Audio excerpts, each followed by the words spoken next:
অজানা বিয়ে পর্ব ৬। খাওয়া শেষ করে রিমঝিম ওদের কাছে গেল। গায়ের সাথে শাড়ির আঁচল ভালোভাবে জড়িয়ে নিল। কোনোদিন শাড়ি পরেনি সে, প্রথম, তাও আবার এত মানুষের সামনে সামলাতে হচ্ছে। রিমঝিম হাসি মুখে গিয়ে বলল, মামি শাশুমা, আমার একজন কাকু আছে, উনি এত বড় লোক, ওনার ঢাকাতে 4টে ফ্ল্যাট আছে, 5টা গাড়ি আছে, গ্রামে দিনাজপুরে বাড়ি আছে, এখনো বিয়ে হয়নি, তবে উনি বিয়ে করতে চান। উনি বলেছেন মেয়ের পরিবারকে 50 লাখ টাকা দিবেন। বিয়ে করার জন্য চট্টগ্রামে এসেছেন। আমাকে বলেছে মেয়ে খুঁজতে। খুশি আপুর সাথে দারুণ মানাবে। কাকু কিন্তু হ্যান্ডসাম আছে অনেক। এই কথা শুনে ফাতেমা আমেনার চোখ কপালে। ফাতেমা ফিসফিস করে আমেনাকে বলল, এই প্রস্তাব হাত ছাড়া করো না, মেয়েকে বিয়ে দাও, তাছাড়া তোমার প্রতিবন্ধী মেয়ের জন্য আর বড়লোক জামাই কই পাবে? আমেনা অবাক হয়ে বলল, মা, আপনিও আমার বাচ্চাকে প্রতিবন্ধী বলছেন?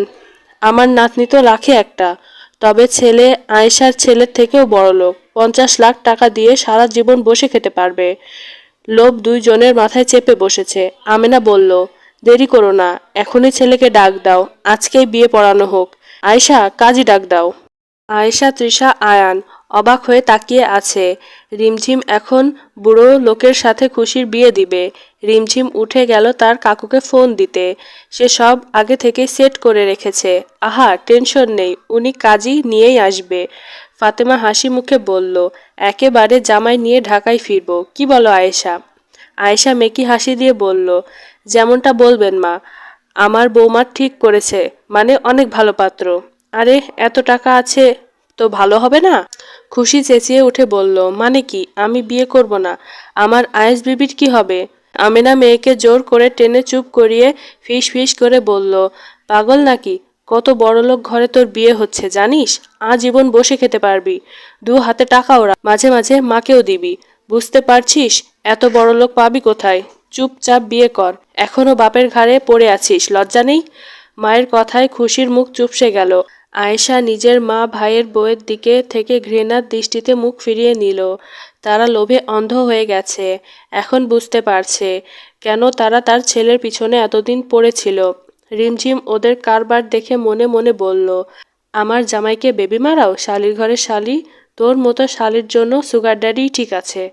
এখনো নিজের জামাইয়ের মুখও দেখলাম না, আরেকজন বেবি মারাই। আল্লাহ, কি বুদ্ধি দিলে তুমি রিমঝিমকে।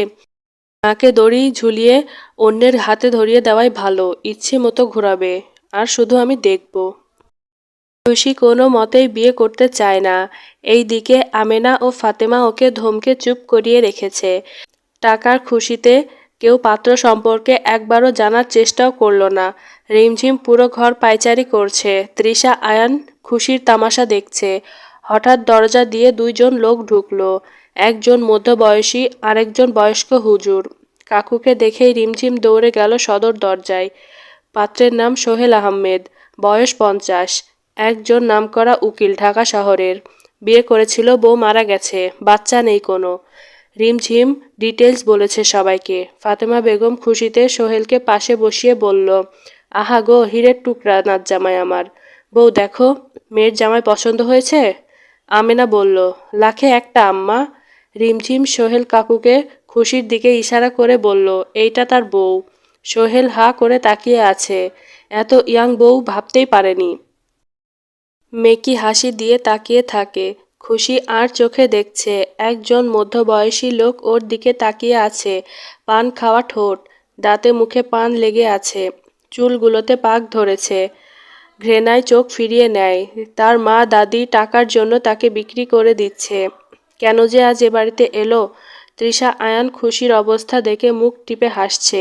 ওই দিকে আয়েশা সিদ্দিকী অবাক হন। তার বৌমা শেষমেশ কিনা এই পাত্র নিয়ে আসলো। এত বয়স্ক লোকের সঙ্গে কি খুশির মানায়? শুকনো ঢোক গিলল। রিমঝিম তারা দিতেই হুজুর বিয়ে পড়ানো শুরু করলো। আয়েশা একটা ওড়না নিয়ে খুশির গায়ে জড়িয়ে দিল। হুজুর কবুল বলতে বলল। সোহেল খুশির দিকে তাকিয়ে অনায়াসে বলে দিল। এদিকে খুশিকে বলতে বললে সে কিছুক্ষণ চুপ করে থাকে, না পারতে কান্না করে দেয়। আমেনা বেগম ধমক দিয়ে কবুল বলান। সোহেল খুশিতে কাজীর হাতে 1000 টাকার 10টা নোট গুজে দেয়। তারপর মিষ্টিমুখ করে হুজুর বিদায় নেয়। রিমঝিম খুশির কাছে গিয়ে বলল, আহারে ননদিনী, যাকে বেবি বলতে সে তো আমার বর, তাই তোমাকে নতুন বেবি এনে দিলাম। হ্যাপি তো? খুশি মুখ কালো করে দাঁতে দাঁত চেপে বসে থাকে। এই যে তার বিয়ে হয়ে গেল অন্য বুড়ো লোকের সাথে, এতে কারোর কিছু যায় আসে না। সে রাগ হয়েও লাভ নেই।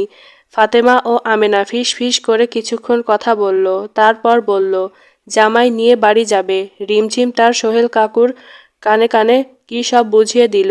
তারপর ওরা সবার থেকে বিদায় নিয়ে বেরিয়ে গেল। রিমঝিম ওদেরকে দরজা পর্যন্ত এগিয়ে দিয়ে আসলো। আয়েশা সিদ্দিকী সোফায় বসে পড়েন। এতক্ষণ যে কি হয়ে গেল! তৃষা আয়ান হাসতে হাসতে সোফা থেকে পড়ে যাচ্ছে। আয়ান হাসি থামিয়ে বলল, ভাবি তুমি জিনিয়াস। রিমঝিম মাথা চুলকে বলল, হি হি হি। রাত হয়ে গেছে। রিমঝিম সারা দিনের কাজে অনেক ক্লান্ত।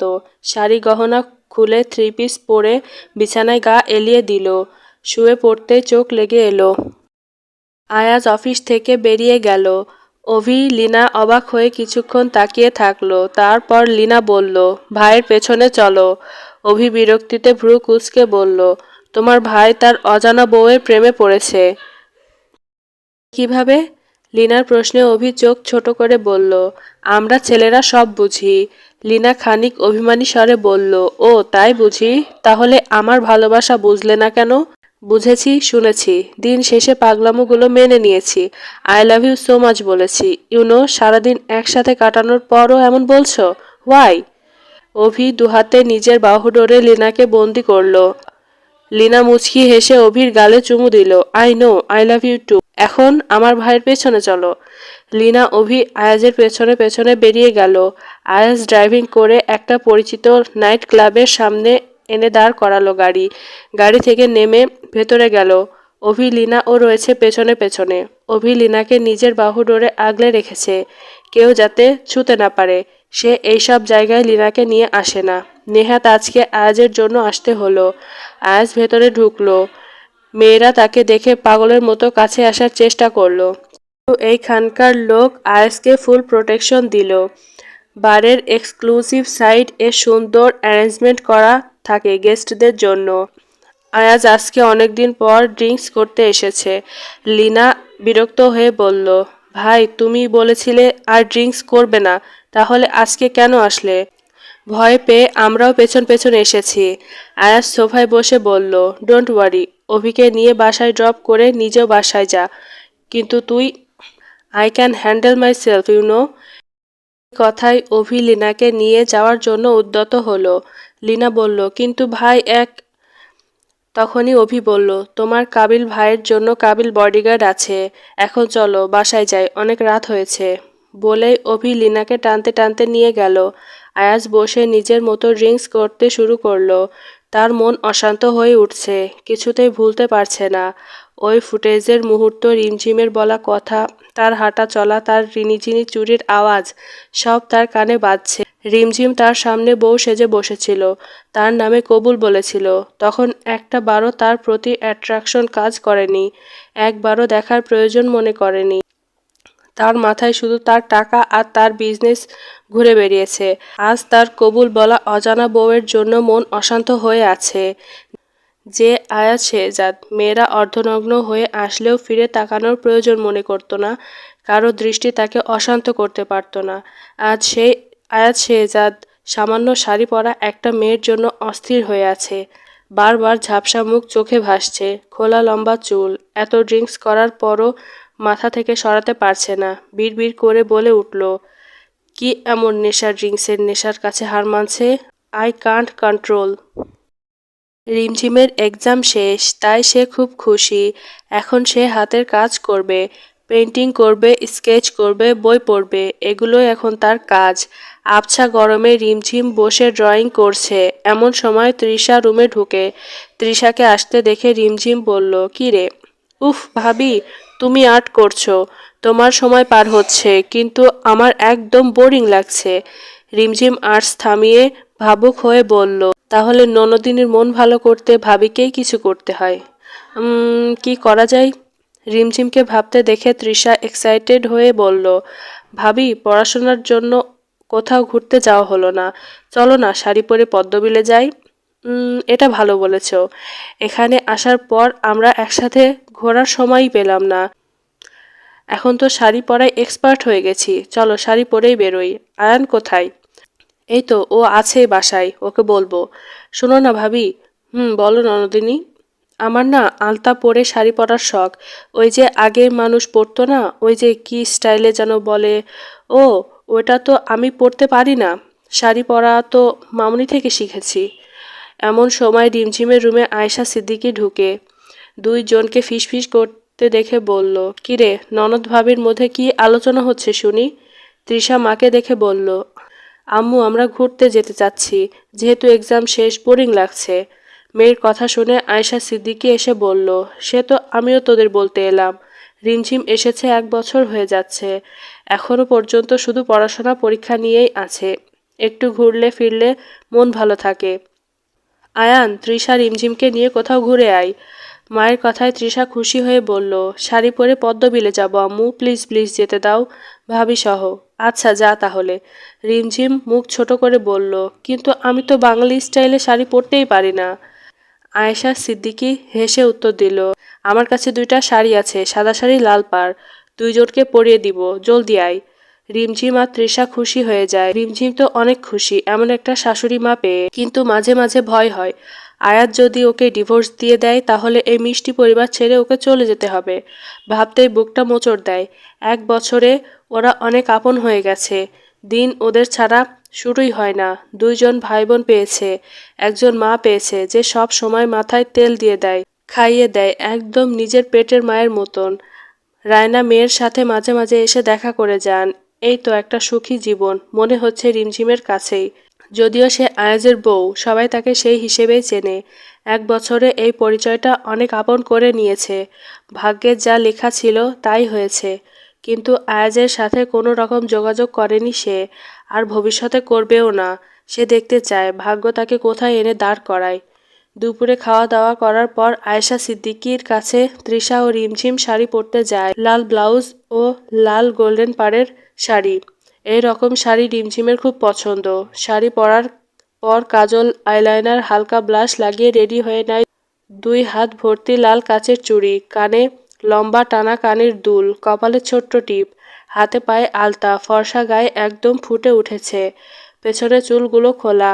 নিজে রেডি হয়ে একদম একই রকমভাবে তৃষাকেও সাজিয়ে দেয় রিমঝিম। দুইজন একই রকম সাজ। আয়ান রেডি হয়ে ওদের রুমে এসে ওদের দেখে অবাক হয়ে বলল, আরে দুইজনকে তো চেনাই যাচ্ছে না, মনে হচ্ছে যমজ বোন। এই তৃষা, এত সেজেছিস কেন? তোর বিয়ে নাকি? তোর সমস্যা কি? আমি সাজবো ভাবি কত সুন্দর করে সাজিয়ে দিয়েছে। তুই সুন্দর ছবি তুলে দিবি, না হলে তোর খবর আছে বললাম।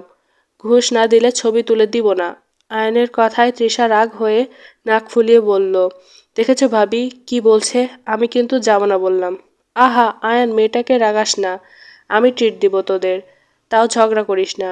রিমঝিমের কথায় আয়ান বলল, তুমি ট্রিট দিলে তাহলে আমার হাতে অনেক সময় আছে। আচ্ছা গাড়ি বের করছি, ক্যামেরাও নিচ্ছি, জলদি আসো। রিমঝিম ভ্রু কুচকে বলল, ক্যামেরা পেলি কোথায়? বার্থডেতে ভাইয়া দিয়েছিল। ভাইয়ার কথা শুনে তৃষা বলল, ভাইয়া যদি আজকে তোমাকে দেখতো না তাহলে পুরো পাগল হয়ে যেত।